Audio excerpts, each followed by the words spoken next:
नागपूर दंगलीचा सूत्रधार फहीम खानच्या घरावर अखेर बुलडोझर।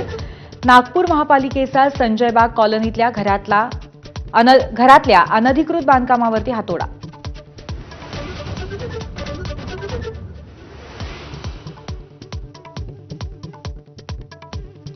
मालवणच्या बुलडोझर पीडित भंगारवाल्याच्या याचिकेवर आज सुप्रीम कोर्टात सुनावणी।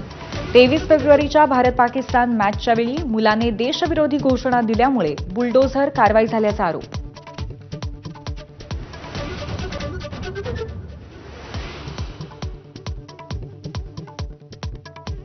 मुंबईत स्टँड अप कॉमेडियन कुणाल कामराचं एकनाथ शिंदेंविरोधात गाणं।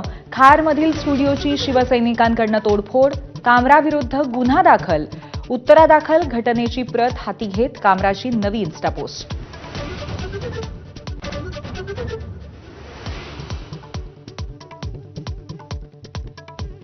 ठाणे का रिक्षा या कवितेवरती स्टँड अप कॉमेडियन कुणाल कामरा ठाम।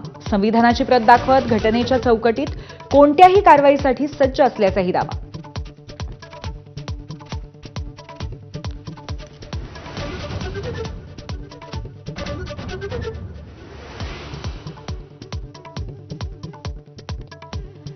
कुणाल कामराने बोलताना भान राखायला हवं, त्याचं वक्तव्य शिवसैनिकांना रुचणारं नाही।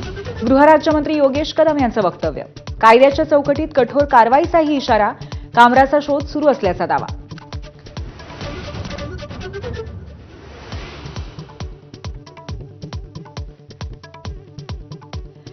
कुणाल कामराच्या गाण्यावरती शिंदेंची शिवसेना आक्रमक तर ठाकरेंच्या शिवसेनेकडनं कौतुक।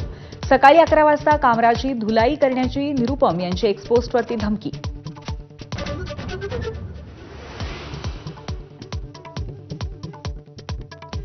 मुंबईसह ठाण्यातही कामराविरोधात शिंदेंची शिवसेना आक्रमक।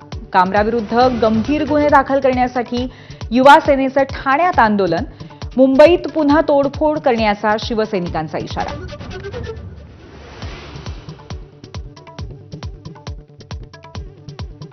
तब्बल महिनाभरापासून पोलिसांना गुंगारा देणाऱ्या प्रशांत कोरटकरच्या अटकपूर्व जामिनावर आज हायकोर्टात सुनावणी। कोल्हापूर सत्र न्यायालयाच्या अटकपूर्व जामीन फेटाळण्याला कोरटकरकडनं हायकोर्टात आवाहन।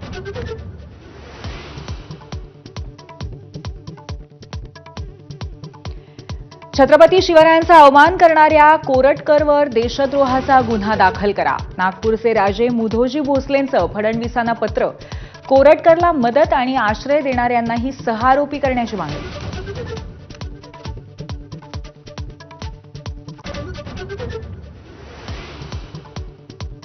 मुंबईकरांना पासपोर्ट मिळणार आता फक्त 15 दिवसात। 7 दिवसात व्हेरिफिकेशन पूर्ण करण्याचं मुंबई पोलिसांना खास ट्रेनिंग। मुख्यमंत्री फडणवीसांच्या 100 दिवस मोहिमेतला उपक्रम। Headlines brought to you by Chitale बंधू।